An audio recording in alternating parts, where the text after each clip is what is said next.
Certains d'entre vous m'ont demandé comment je réalisais mes glaces maison pour l'été, du coup je vous montre ça en vidéo. Pour commencer, chose assez importante, vous vous munissez d'un moule à glace. Moi je l'ai acheté sur Amazon, je crois que c'était aux alentours de 11 euros. Il est assez pratique, on peut faire 6 glaces d'un coup. Il y a juste à retirer le bâtonnet, à mettre notre contenant, notre contenu dans le contenant, voilà, à rajouter le petit bâtonnet, à planter, et c'est tout.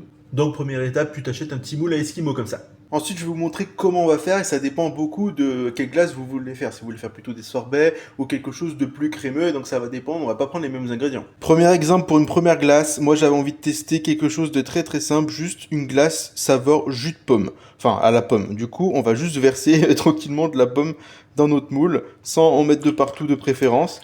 Et du coup, on a juste à remplir assez haut. Et hop.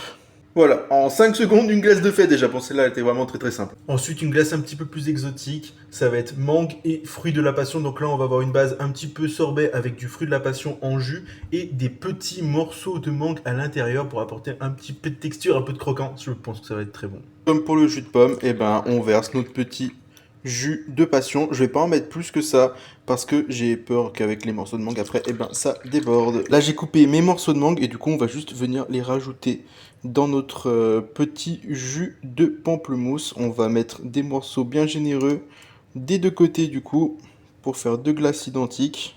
Il n'y a plus qu'à mettre nos bâtonnets et on prie pour pas que ça déborde. Oh, lui, il a débordé.